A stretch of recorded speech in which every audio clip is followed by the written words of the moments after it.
Hey everyone, how's it going? So what am I working on now? Well, remember I said I had a road trip to go on? Well, I went on that road trip and I picked up this. That is a 2008 Ford Crown Vic Police Interceptor. And yes, this was a detective car. A homicide detective car apparently, or something along those lines. Anyway, so my big brother Bob up in Maryland, he told me he's no longer driving the car. If I want it, come get it. I was like, okay. So I went up there and I picked it up. See, he said he was having a problem with the brakes. He blew a brake line in the back. He put a new section of brake line on it, and then he still had no brake pedal. So he put a master cylinder on it, and he said he still had no brake pedal. He's like, I'm done. I don't feel like working on this car anymore. So he parked it. So he reached out to me and he said, hey, do you want the car? You can have it if you want it. So I was like, sure, yeah, I'll take it. So I just drove up there and I picked it up. Boy, that was a ride. Whoo! Took a lot longer than I anticipated, but it is what it is. It's over and done, and I got it, and I'm happy I got the car. So, what is a police interceptor? Well, it's a police-specific vehicle that was introduced, and it has, like the Blues Brothers movie, it has cop brakes, cop tires, cop rims, cop suspension, all sorts of stuff like that. If I'm not mistaken, though, the engines and transmissions are all the same. It does have a limited slip rear. I think it's got 355 gears in it. Feels like it could use 410s because of the weight of the vehicle. But then, of course, these had to be highway cruisers, too. So you put 410s in it, you're going to kill gas mileage. The car has some rust issues on the body. The body, like the rock... Somebody getting on it. The rocker panels are basically non-existent. They rotted away, which is fine. Doesn't bother me one bit. As long as the frame integrity is fine. And from what I could see when I loaded it on the trailer, everything seems fine. But let's take a look around this vehicle and let me show it to you. So here it is, and you see it has the mounts for the push bumper, which Bob gave me with this. So there are the extra wide police rims that they put on these for the wider tires, wider than a normal passenger car.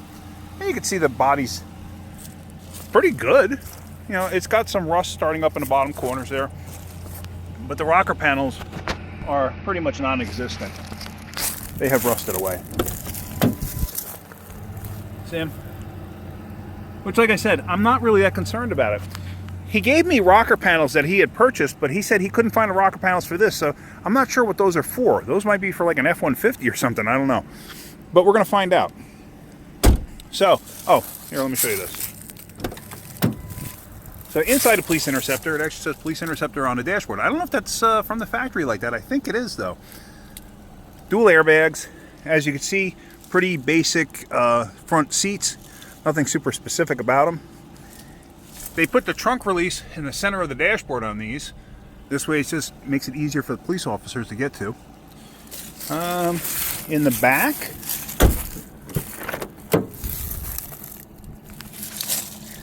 they have these pleather seats, and a lot of times you can't open a door from the inside, but we're going to find out. I'm not that concerned about it right now. I just realized that. That's pretty cool. That looks like a bolt. Interesting. Okay. But yeah, they have those fake pleather seats in the back. They do that in case they have somebody in the back that, bleeding or vomit or stuff like that. It's easy to clean up. Let's see, what else? As you can see, it has some antenna stuff still on it. It says police interceptor in the back. It's actually got a trailer hitch on it, which is wild. I don't know if Brother Bob put that on himself or not. It actually has lights in the back window still. And here you can see the rocker panels are rotted off of it. But like I said, it looks like the frame itself is okay. But we're going to see. I still have a lot to do.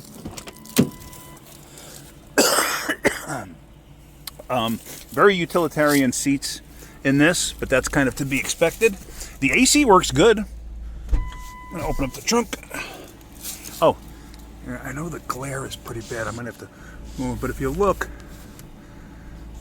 the speedometer, see in the center there? Says certified calibration. That's kind of neat. Plus, I'm not sure if Crown Vics normally came with a tachometer.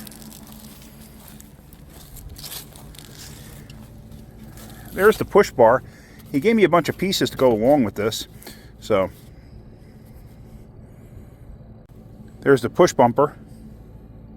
He gave me a bunch of pieces to go along with this. There's oil filters. He actually purchased a spare for this because he had this car, I think he said since '07. Not even sure. He actually owned a Caravan at one point, and he had some parts left over from when he owned the Caravan. So there you see the reflectors, and forensic entomology is my life. Kind of cool. So let's get to the nitty gritty. Oh yeah. The fender's got some rust on it, but I don't really care, like I said. I drove it up and down the street, and it runs and drives great. Pop the hood. I'm sorry about the sun glare, but obviously I can't control that. And there's the Ford famous paint peeling.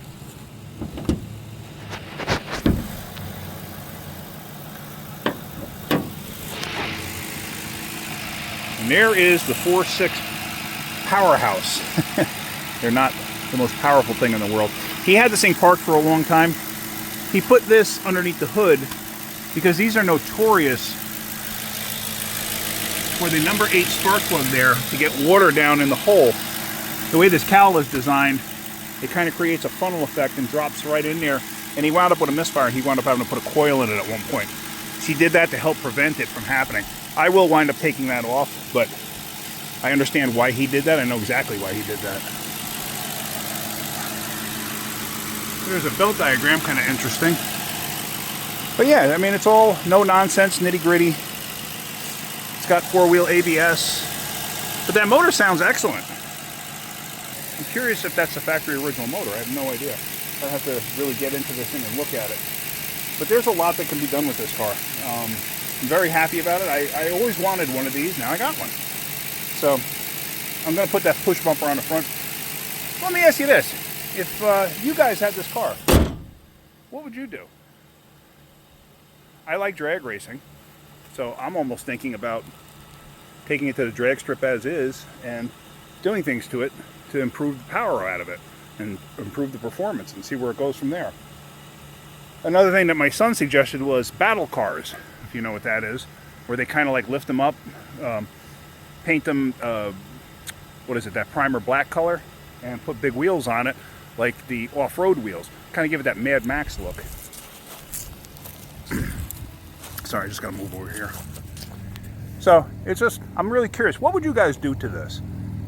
Let me hear your thoughts, your opinions. I kind of know what I want to do, but I want to just hear what other people think. So, alright, well, that's it. Like I said, I'm going to pull this thing back around, pull it in my driveway, and I got to start going through it.